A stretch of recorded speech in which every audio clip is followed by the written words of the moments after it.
কৌশল আছে। আবু হুরায়রা রাদিয়াল্লাহু তাআলা আমাকে বললেন,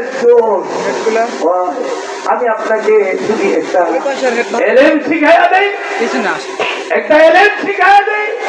আবু হুরায়রা রাদিয়াল্লাহু তাআলা উনি এলেমের পাগল ছিলেন, না খায়া রাসূলুল্লাহ দরবারে পড়ে থাকতেন। এখন এলেম শিখাইবে, কয় শিখাও, ছেড়ে দিব। এলেম শিখাইবে, কয় কি এলেম? এলেম হল আয়াতুল কুরসি। এলেম কি? আয়াতুল কুরসি। পরের দিন ফজর পড়তে গেছে, রাসূল জিজ্ঞাসা করে মেহমানের কি অবস্থা? ওই অবস্থা ছিল, সে বলছে আমার এলেম শিখাই দিবে। কই কি এলেম শিখাইছে? কই এলেম শিখাইছে আয়াতুল কুরসি। এটা থেকে সমস্ত বিপদ আপদ, চুরি ডাকাতি সব থেকে মাহফুজ থাকা যায়, এটা আমাকে শিখাইছে। এটা সত্য, এটা সত্য। বাকি সবগুলো তার ধোঁকা, বাকি সবগুলো